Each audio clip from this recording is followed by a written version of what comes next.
LDFിന്റെ മധ്യമേഖലാ വികസന മുന്നേറ്റ ജാഥയ്ക്ക് ഇന്ന് പത്തനംതിട്ടയിൽ തുടക്കം. വൈകുന്നേരം 3 മണിക്ക് പഴയ പ്രൈവറ്റ് ബസ് സ്റ്റാൻഡ് മൈതാനിയിൽ മുഖ്യമന്ത്രി പിണറായി വിജയൻ ഉദ്ഘാടനം ചെയ്യും. Kerala Congress M chairman Jose K മാണിയാണ് ജാഥ നയിക്കുന്നത്. MV ഗോവിന്ദൻ നയിക്കുന്ന വടക്കൻ മേഖലാ ജാഥ വയനാട്ടിലെ പര്യടനം പൂർത്തിയാക്കി ഉച്ചയോടെ കോഴിക്കോട് ജില്ലയിൽ പ്രവേശിക്കും. ബിനോയ് വിശ്വം നയിക്കുന്ന തെക്കൻ മേഖലാ ജാഥ ഇന്ന് തൃശൂർ ജില്ലയിലാണ്.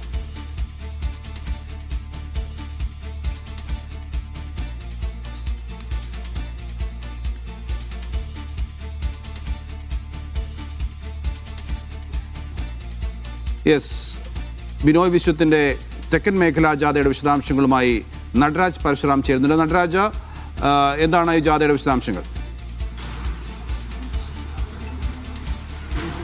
കഴിഞ്ഞ ദിവസങ്ങളിലൊക്കെ തന്നെ തൃശ്ശൂരിൽ ബിനോയ് വിശ്വത്തിന്റെ നേതൃത്വത്തിൽ തെക്കൻ മേഖലാ ജാഥ പുരോഗമിക്കുകയായിരുന്നു. കേന്ദ്ര സർക്കാരിനെതിരെ ബിനോയ് വിശ്വം ആഞ്ഞടിക്കുന്നത് പല സന്ദർഭങ്ങളും നമ്മൾ കണ്ടു.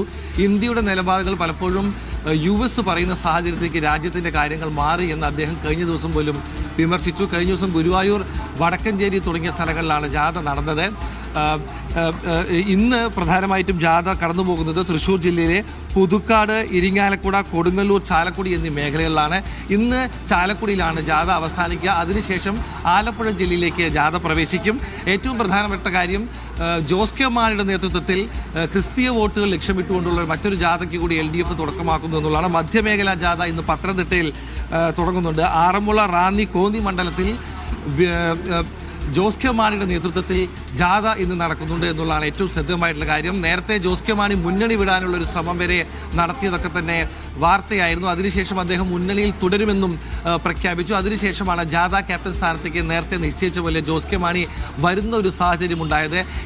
എന്തായിരുന്നു ജോസ് കെ മാണിയുടെ ആ സമയത്ത് മനസ്സിലിരിപ്പ് എന്നുള്ള കാര്യത്തിൽ പലതരത്തിലുള്ള റിപ്പോർട്ടുകൾ പുറന്നു വന്നു. പക്ഷേ ഒടുവിൽ അവിടെ തന്നെ തുടർന്ന് LDFിൽ തന്നെ തുടർന്നു പോകാൻ ജോസ് കെ മാണി തീരുമാനിക്കുകയായിരുന്നു. എന്തായാലും അദ്ദേഹത്തിന്റെ നേതൃത്വത്തിൽ മറ്റൊരു ജാഥ കൂടി LDF പത്തനംതിട്ടയിലും അതുപോലെ തന്നെ ക്രിസ്തീയ വോട്ടുകൾ ലക്ഷ്യമിട്ടുകൊണ്ട് ഇടുക്കി ഉൾപ്പെടെയുള്ള ജില്ലകളിലും നടത്തുന്നുണ്ട് എന്നുള്ളതാണ്. ജോസ് കെ മാണിയെ തങ്ങളുടെ ക്യാമ്പിൽ തന്നെ കൂടെ നിർത്താൻ LDFിന് കഴിഞ്ഞിട്ടുണ്ട് എന്നുള്ളതും ശ്രദ്ധേയമാണ്. സഭാ വോട്ടുകളിൽ LDF വലിയ രീതിയിൽ കണ്ണുവെക്കുന്നു എന്നും ജോസ് കെ മാണിയെ തന്നെ ആ നായകത്വം നൽകിയതിലൂടെ നമുക്ക് മനസ്സിലാക്കാവുന്നതാണ്. തെക്കൻ ജാഥയും മധ്യമേഖലാ ജാഥയും കഴിഞ്ഞാൽ സ്വാഭാവികമായിട്ടും MV ഗോവിന്ദൻ മാസ്റ്ററുടെ നേതൃത്വത്തിൽ നടക്കുന്ന വടക്കൻ മേഖലാ ജാഥയുടെ വിശദാംശങ്ങൾ നോക്കുകയാണെങ്കിൽ ഇന്ന് കൽപ്പറ്റ, തിരുവമ്പാടി, കൊടുവള്ളി, ബാലുശ്ശേരി എന്നീ സ്ഥലങ്ങളിലാണ് ജാഥ നടക്കുന്നത്. ഈ സ്ഥലങ്ങളിലൊക്കെ തന്നെയും സംസ്ഥാന സർക്കാരിൻ്റെ നേട്ടങ്ങൾ വിശദമായി പറയും. പ്രതിപക്ഷത്തിന് നിയമസഭയിലുള്ള ഇടപെടലുകളിലെ വീഴ്ചയെ ചൂണ്ടിക്കാണിക്കുകയും ഗോവിന്ദൻ മാസ്റ്റർ ചെയ്യുന്നുണ്ട്. എന്തായാലും ജാഥകൾ വലിയ രീതിയിൽ നടക്കുന്നു. ഒരു വശത്തെ VD സതീശൻ്റെ ജാഥകൾ നടക്കുന്നു.